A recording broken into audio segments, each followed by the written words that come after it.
Bulletin के आगाज में सबसे पहले बात करेंगे ना जनरल बाजवा ने डील की और ना ही गेम इमरान खान ने की। जनरल बाजवा ने कहा था कि इमरान खान वाला रास्ता बेहतर है। वज़ीर आला पंजाब परवेज़ इलाही का निजी टीवी को इंटरव्यू। नून लीग की तरफ जाते जाते अल्लाह ने रास्ता तब्दील किया। रास्ते दिखाने के लिए अल्लाह ने बाजवा साहब को भेज दिया। इमरान खान की तरफ जाना मोनस इलाही की जिद भी थी। इमरान खान को पंजाब असेंबली तोड़ने के लिए मार्च तक इंतजार का मशवरा दिया। पंजाब असेंबली का मामला मार्च तक इसी तरह चलता रहेगा।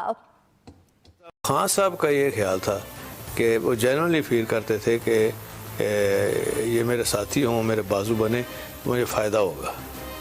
और फिर दूसरी बात ये भी थी कि मोनस की भी जिद थी कि हमने खान साहब के साथ जाना है। तो वो जब अल्लाह की मदद हो, नीयत ठीक हो, तो अल्लाह सच्ची बात है जाते जाते अल्लाह ने हमारा रास्ता तब्दील कर दिया। और उसमें रास्ता दिखाने के लिए अल्लाह ने बाजवा साहब को भेज दिया। अच्छा। बाजवा साहब ने उस वक्त जब मैंने बात की ना जी कि शरीफों से ये ख़तरात हैं, इतबार नहीं है, आपके साथ भी किया उन्होंने, कहते नहीं मेरे साथ छोड़े, लेकिन आपकी बात जो है वो आप खुद सोचें, लेकिन सोच के चलें। साबिक army chief general retired Qamar Javed Bajwa ने डबल गेम खेली, लेकिन आखिर में वो एक्सपोज हो गए। चेयरमैन पीटीआई इमरान खान ने कहा कि फैज हमीद को हटाने के बाद जनरल बाजवा की गेम का पता चला।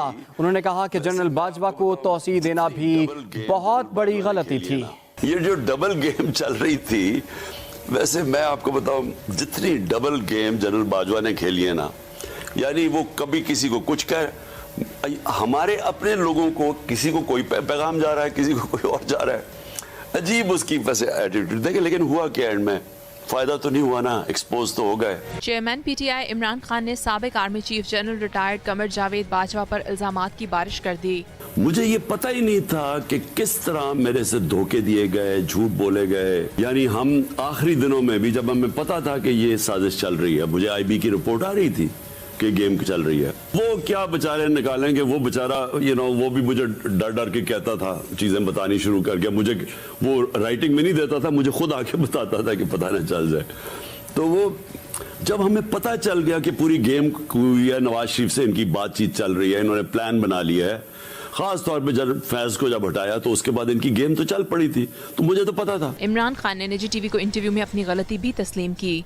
बहुत बड़ी गलती की थी और कभी किसी को एक्सटेंशन नहीं मिलनी चाहिए फौज में, मैं ये बिल्कुल कन्विंस्ड हूँ। बल्कि मैं तब भी ये सोचता था, लेकिन हालात ऐसे बना दिए गए कि जी देखें ये हो जाएगा, इसको स्टेबिलिटी की जरूरत है, ये है वो है। इमरान खान का कहना था मुल्क की मईशत बुरी हालत में है, सबसे बड़े कसूरवार मौजूदा हुक्मरानों को लाने वाले हैं। पार्लिमानी निजाम पर हमला है वज़ीर आज़म शहबाज शरीफ का ट्वीट।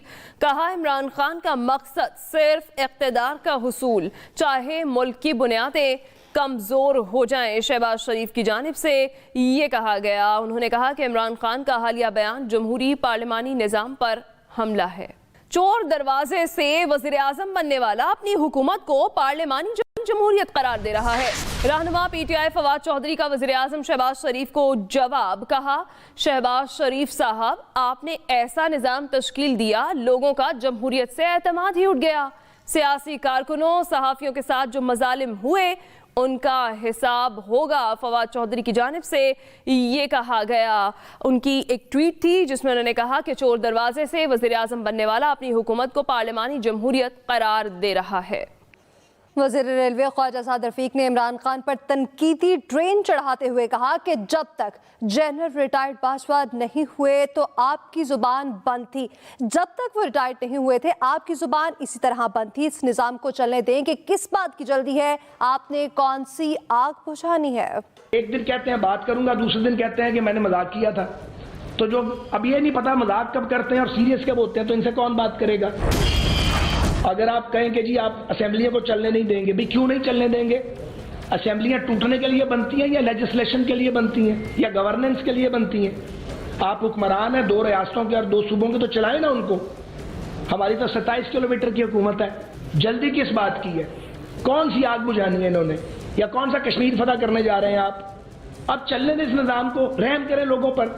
कभी सड़कें बंद करते हैं, कभी हल्ला गुल्ला करते हैं, کبھی اسلام آباد کو آگ لگاتے ہیں. آگ کی آدمی ہے جو روز کہتا ہے مجھ سے غلطی ہو گئی, روس جانا مجھ سے غلطی ہو گئی, آرمی چیف کی ایکسٹینشن میری غلطی تھی. ان کا خیال ہے کہ ہم الیکشن سے بھاگیں گے. ہم نے کوئی نہیں بھاگنا. نہ سہولت کار اویلیبل ہے, نہ وہ جہاز اویلیبل ہے, نہ ان جہازوں کو بھرنے والے اویلیبل ہیں. تو اگر آپ یتیم ہو کے سیاسی یتیم کے طور پہ الیکشن لڑنا چاہتے ہیں وہ آئیں. ہم تو ساری زندگی یہی کام کرتے ہیں. Welcome back. سندھ بھر کی طرح کراچی میں بھی سندھی ثقافت کا دن جوش و خروش سے منایا گیا. سندھی کلچرل ڈے کی خصوصی تقریب گورنر ہاؤس کراچی میں ہوئی, جس کی تفصیل جانیں گے عائشہ خان سے. کراچی میں بھی سندھی ثقافت کا دن بھرپور انداز میں منایا گیا. گورنر ہاؤس کراچی میں تقریب سجائی گئی جس میں سندھی لوک موسیقی اور گورنر سندھ کامران ٹیسوری کے رقص نے رونق بڑھا. تقریب میں سینکڑوں فیملیز, MQM پاکستان کے سربراہ خالد مقبول صدیقی, صوبائی وزیر سعید غنی, مختلف ممالک کے قونصل جنرلز, سفیر اور عمائدین شریک ہوئے. جب اتنے بڑے بڑے صوفیاء کرام جن کے اگر ہم کلام پر نظر ڈالیں تو سب سے پہلے محبت کا پیغام ہے, اور شاید ہم 70 سال کے بعد صرف اس ایک پیغام کو بھول گئے. جرمن قونصل جنرل بھی سندھی ٹوپی پہن کر ثقافتی رنگ میں رنگ گئے, جبکہ امریکی قونصل جنرل کراچی نے کہا امریکی عوام پاکستان میں امن اور خوشحالی چاہتے ہیں. On behalf of everyone at the U.S. Consulate General in Karachi, I wish you a happy Sindh Cultural Day. Sindh Sakafat Dihanjo Lak Lak Bubakun Lak Lak Torah. Karachi press club کے سامنے مختلف اداروں کی جانب سے ثقافتی پنڈال سجائے گئے جہاں شہری لوک گیتوں پر رقص کرتے رہے. شہری سارا دن اپنے اپنے انداز میں سندھی ثقافت سے محبت کا اظہار کرتے رہے. عائشہ خان, ایکسپریس نیوز, کراچی. سابق army chief general retired Qamar Javed Bajwa بھی راولپنڈی ٹیسٹ سے محظوظ ہونے اپنی فیملی کے ساتھ اسٹیڈیم پہنچ گئے. راولپنڈی ٹیسٹ کے چوتھے روز شائقین اس وقت خوشگوار حیرت میں مبتلا ہو گئے جب انہوں نے اسٹیڈیم میں اپنے درمیان سابق army chief general retired Qamar Javed Bajwa کو اپنے درمیان پایا. سابق آرمی چیف نے اپنی فیملی کے ساتھ VIP انکلوژر میں 2 گھنٹے تک میچ دیکھا. اس دوران سیکیورٹی کے فل پروف انتظامات کیے گئے تھے. وزیر اعلیٰ پنجاب سے صدر وفاق المدارس العربیہ مولانا محمد تقی عثمانی کی قیادت میں وفد نے ملاقات کی.